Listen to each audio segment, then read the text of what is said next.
here at the 40th annual UCLA Pow Wow. Yeah, Nick. And yeah, essentially the Pow Wow is the second largest student planned event here at UCLA after Spring Sing, and it's completely the testament to the hard work of our students and our Pow Wow coordinators and all our volunteers and community members and dancers who come out to support and participate in the gathering. Someone comes to the Pow Wow, they should expect some amazing songs, dancers, drummers, some really good food, fry bread. We have a few fry bread vendors this year. But yeah, Pow Wow is essentially a gathering of Native peoples. We have an intertribal Pow Wow, so people coming from all across California, the United States, from their tribes, representing their communities, their families, sharing their practices and their dancing styles together. I just love looking at the regalia and also looking at like the different vendors they have. Like beaded earrings are so intricate with so many different colors and different patterns, and there are different meanings behind each of them. I'm not too versed on like what each one has, but I know last year the guy that I got these earrings from, he was talking about like each color is a different thing with like earth, fire, the earth, and whatnot. So it's just really beautiful to see different cultures, seeing cultures from across the Americas as well, because oftentimes these are hidden. So it's just nice to have a place to gather and be seen.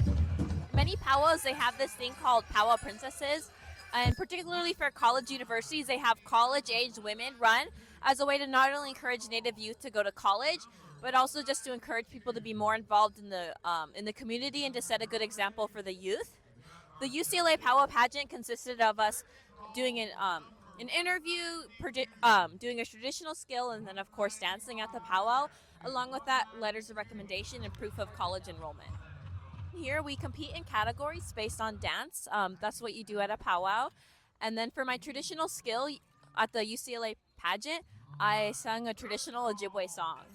Yeah, all the students here at UCLA are just really indebted to the families and communities who have entrusted us to hold space and community for them in gathering. And, you know, now more than ever, we as Native people are taking so much pride in our identities and continuing our practices. You know, there was a time where Native people weren't allowed to gather and weren't allowed to perform their cultural practices and traditions. And so it means a lot for our students just to remind people that Native people are still here. We've always been here and we're stronger than ever. And we're here to make community with everyone. Yeah. The style of dress that I'm wearing is called a jingle dress, and it comes from the Ojibwe people of Minnesota, which is actually where I'm from.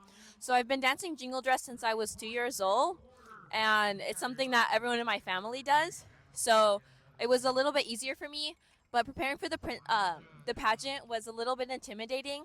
I told my mother and myself that if I go to UCLA for my master's that I would run for Powwow Princess. And then I got accepted in fall and I committed, and then I was like, time to run for princess.